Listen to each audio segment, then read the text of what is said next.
This week we are talking toddlers and homeschooling, but not quite in the way that we usually talk about them, where we're trying to figure out how to keep them occupied, but rather this week we're going to be talking about how to include them in your homeschooling and make them a part of your homeschooling world.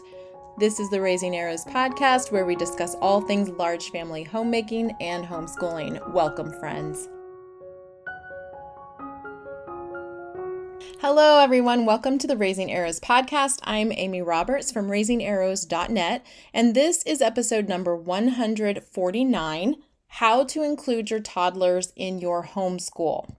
Before we get started, I want to share that this week's sponsor is Classical Conversations, and we will be talking more about them later on in the podcast.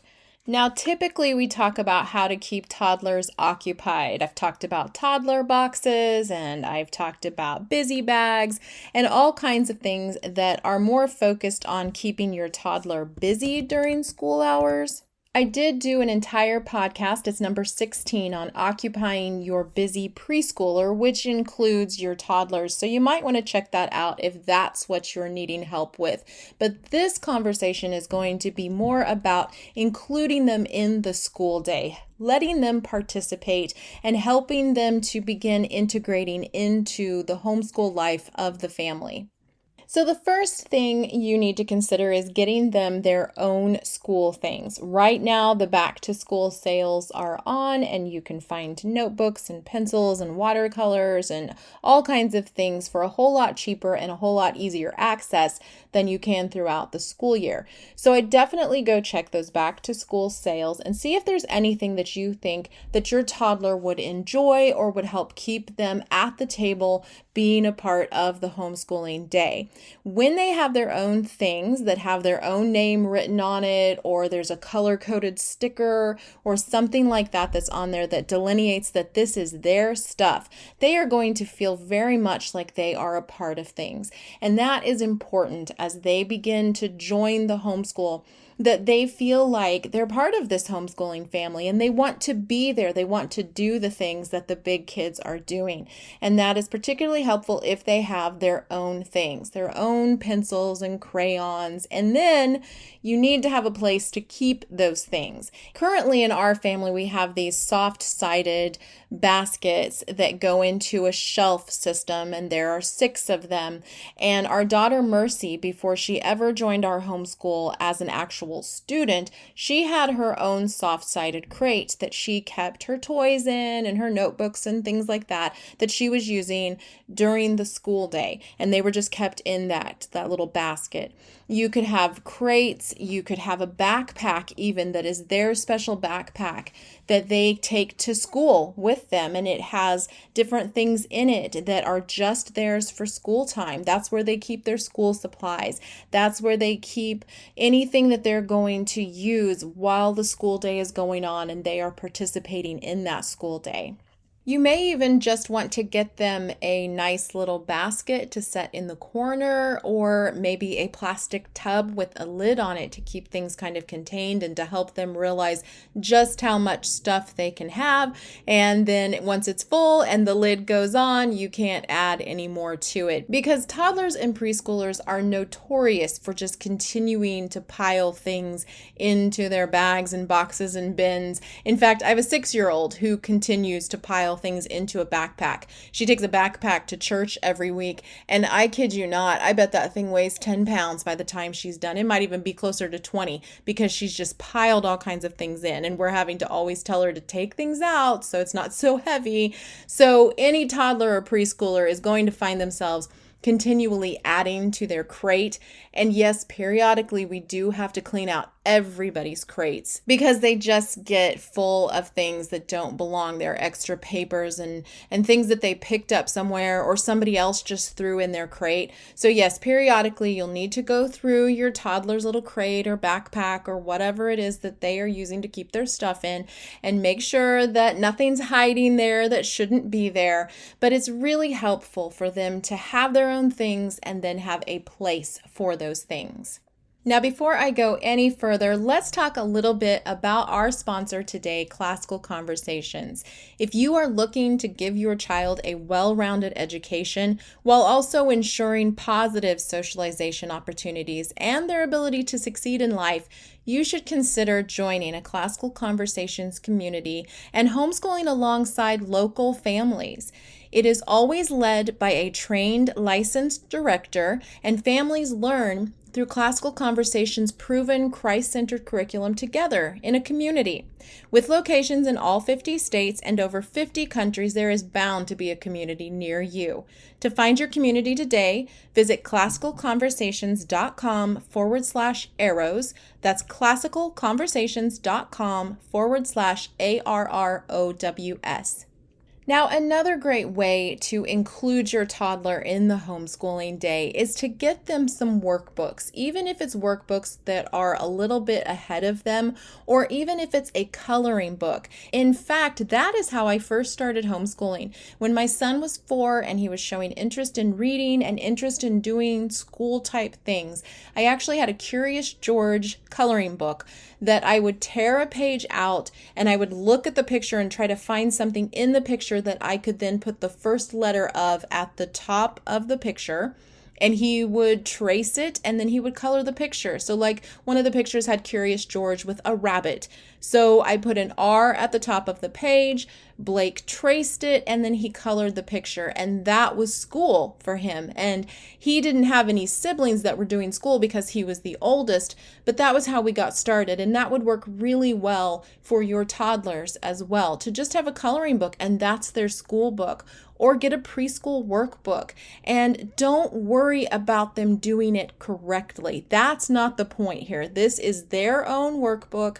And if they want to scribble all over the pages or pretend like they know what it actually says, let them do that. It's really about them taking ownership of school materials and doing work, with quotations around it, work, but not adding to your workload. You don't need to be trying to figure out how to teach them addition and reading and things like that when they are 2 and 3 years old. You need to let them just be creative and innovative and let them go to town with these workbooks and coloring books that are their own. Don't try to dictate how they use the materials. Just let them have the materials. All too often, parents try to start school way too early with their little kids, and they actually burn them out on the idea of learning. It's not a lot of fun when mom is down your throat when you're 2 or 3 years old about how to do a page that's in this fun colored workbook or this coloring book that you just want to color. You just want to have fun with it. So moms need to lay off and just let the toddlers be little kids. Let them mess up the pages. Let them color them all kinds of crazy colors. If they want to know what color is this supposed to be and what's this number, then answer those questions, because there are some children who are naturally curious and naturally want to learn the right way to do things. And then there's other kids who are free spirits and they want to color the ocean purple and the lily pads with the frog on it orange, and they just want to do their own thing. And so at this age, all you really want to do is just be including them in the school type things, but not dictating to them what those specifically need to look like. They are just learning to be a part of the learning atmosphere. They don't need to actually be learning specific things that are in that workbook. Another thing you can do is simply keep their hands busy with things like toys or Play-Doh or watercolors, things that are easy for you to clean back up or to manage, and that will keep their little hands busy while they learn to sit there at the table with you and even sometimes participate in the conversations. Still to this day, my 6-year-old brings toys to the table. Now she still participates. She still is listening to the conversation. Some of it is is going over her head, but she has her Paw Patrols there as consolation. And so she just continues to play as long as she is quiet with them and she stays within her little area. I don't mind that there are toys at the table. Now, as they get older, I don't want toys at the table. I don't want them making a bunch of noise. I want them focused on what we're talking about. But in those younger years, and especially with toddlers, there is really no need for them to be, sitting there with nothing in their hands, focused on you. That to me is not the same as learning to sit quietly. You can still sit quietly and have toys and Play-Doh and paints. You can still do that. And so if you are working towards teaching your toddler to sit quietly, it's fine if they have something to keep their little hands busy. And if you're simply wanting them to participate in the school day, again, it is fine for them to have something to keep their hands busy. And I would even say that as they get older, just like in the last podcast where we talked about boys sitting still, it's okay as they get older even to have something, as long as it's quiet and contained, to keep themselves kind of focused. So brainstorm what you might be able to do to help those little fingers to get stronger and to be, sitting still right there at the table with you, but not being disruptive, and something that'll keep them busy for a while. For us, I never had a problem with Play-Doh and paint, particularly watercolors. I felt like they did fine. Now, yes, you may have a water spill, kind of watch how much water you're putting in the cup and make sure it's not something that's going to spill. You may even try like a bowl instead of a cup and set the bowl there so that they can put their water in that and just have a little bit in there. And then watercolors are just really easy to clean up. I know some parents are adverse to Play-Doh, but particularly homemade Play-Doh, which I have a recipe on my blog for homemade Play-Doh, a couple of different kinds. That is a lot easier to clean up than the Play-Doh that you buy at the store. So you might look into something like that. And then obviously toys that aren't too loud. And I know I've got kids who make a lot of noise when they play, and that's something we've had to work on at the table. But it's a really good opportunity for your toddlers to sit there with you and to learn how to be quiet, but to also learn how to be part of the family at the homeschooling table. Now, if you're not sitting at a table, which for years we did not, if you're like in the living room and people are sitting on couches and you're sitting in your chair, that's fine too. Have a little basket in the corner that has things for them that they can get out, and they can just be there as part of the family too. They can sit on the floor. They don't need to take up a seating space, but they can just sit on the floor next to you or next to an older sibling and play quietly there. And I will guarantee you that they are listening to what's going on. They may not be picking everything up, but they will begin to see that the rhythm of this family involves homeschooling at this certain time, and I get to come in there and be a part of it as well. I'd also encourage you to ask them questions. Include them in the conversation, even though they're 2 or 3. Include them, ask them a question, especially one that you think they might know. And just include them in that conversation as you're going through whatever homeschool lessons you're doing together. Maybe you're doing Bible together, or maybe you're doing a read aloud together.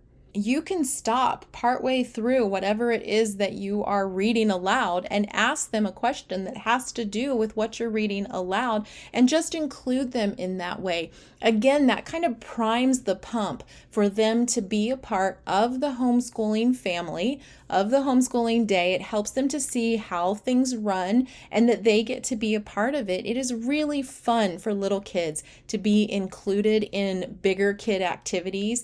And so they will really appreciate being drawn into the homeschooling conversation.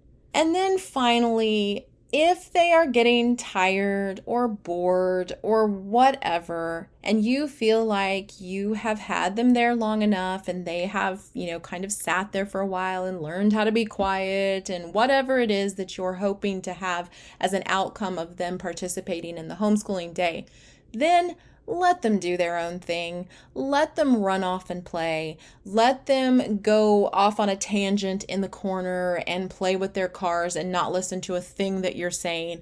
Let them do their own thing. Toddler attention spans are very, very short. You're not going to get a lot out of them. But if you always bring them to the homeschooling table or the homeschooling living room, wherever it is that you're doing homeschooling, if you always bring them there, we've talked before about homeschool anchors. You could ring a bell, you could just call everybody to the table and expect them to come too. That's an anchor to your day. It's an anchor to their day. Your toddler knows that when you call, everybody comes, them included, and you sit down and you participate. And if they get tired, then they can kind of wander off, and that is okay. As long as they are not, destroying the house in the process. And if that's the case, go back to my conversation about occupying a busy preschooler and listen to that podcast and get some ideas there. But it really is okay to let them go off and do their own thing after a while. And honestly, that's potentially going to be something that you'll need to continue to allow for several years to come, where you just capture their attention for a while and then let them go do their own thing. One other thing I might mention is when you are doing outings as a homeschool family, or you are taking nature walks, or you're doing something outside, make sure that you are including them there as well, asking them questions, not just focusing all of your attention on the older kids. I know for a long time I felt like I had just grown up with my older kids when they were little. We did all the homeschooling things, and then I sort of just grew up with them. I just kept going and I kept kind of focusing on them when I really needed to, bring it back down a notch and take a look at the younger ones and start over. And so there was a point where I really just started over, and I realized that my older kids were fine. I would check in with them periodically, but I needed to back it up and do some of the things with my younger kids that I had done with my older kids and then just kind of forgotten. And so don't forget to include the toddlers and to see things through their eyes. Take a second on your nature walk to pretend like your toddler is the only child you have, or is the oldest of your children, and see things through their eyes and ask them questions and involve them. Instead of always focusing your homeschool energy on the older kids, don't forget to kind of change out your glasses. Take off the big kid glasses and put on the little kid glasses, and realize that you also need to be presenting these homeschooling ideas and these different events and outings and nature walks and all of that. You need to be presenting that to them on their level. And so kind of go back and forth between the big kids and the little kids, and just don't forget them. Realize that this is maybe their first time doing some of these things, and that's exciting, and you don't want to miss that. Hopefully, this gave you a plethora of ideas of how to include your toddler in your homeschool. Don't forget to check out classicalconversations.com/arrows for information on the Classical Conversations community, and we will see you here next time.